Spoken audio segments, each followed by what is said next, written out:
இந்த எவனை விழுங்கலாமோ என்று பிசாசு வகை தேடி சுற்றி திரியுது. இது விசுவாசிக்கு தெரிய மாட்டேங்குது.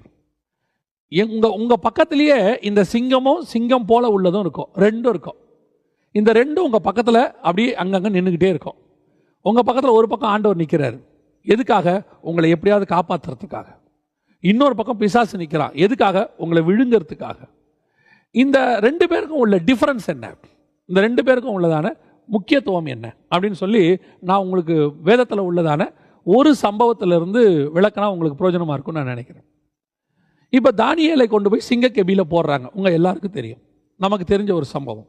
தானியேலை சிங்கக்கெபியில் போட்ட உடனே நீங்கள் பாருங்க, அந்த சிங்கத்தின் வாயை அவன் கட்டினான்னு இருக்கு.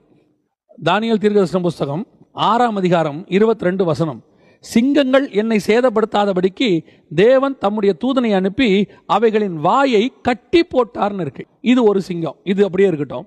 இன்னொன்று 1 ராஜாக்களின் புஸ்தகம் 13ஆம் அதிகாரம் 28வது வசனத்தை நான் வாசிக்கிறேன்.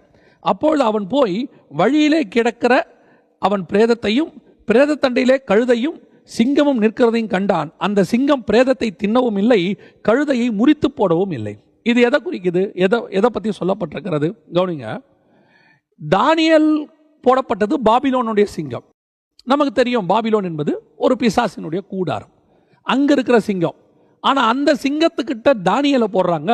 தூதன் வந்துட்டான். ஆனால் வந்துட்டு என்ன பண்ணுறான்?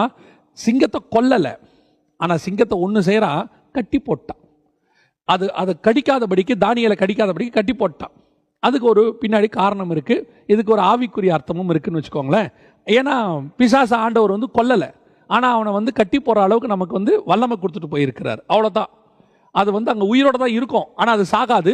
ஆனால் அதை கட்டி மட்டும் போடுவார். அதே நேரத்தில் விசுவாசி அது ஒன்றும் பண்ணாது. விசுவாசி அங்கே தான் இருப்பான் குறிப்பிட்ட காலகட்டம் வரைக்கும். அதுக்கப்புறம் விசுவாசி மேலே வந்துடுவா, கர்த்தர் உயர்த்திடுவார். அதுக்கு பின்னாடி ஆவிக்குரிய சத்தியம் இருக்குது.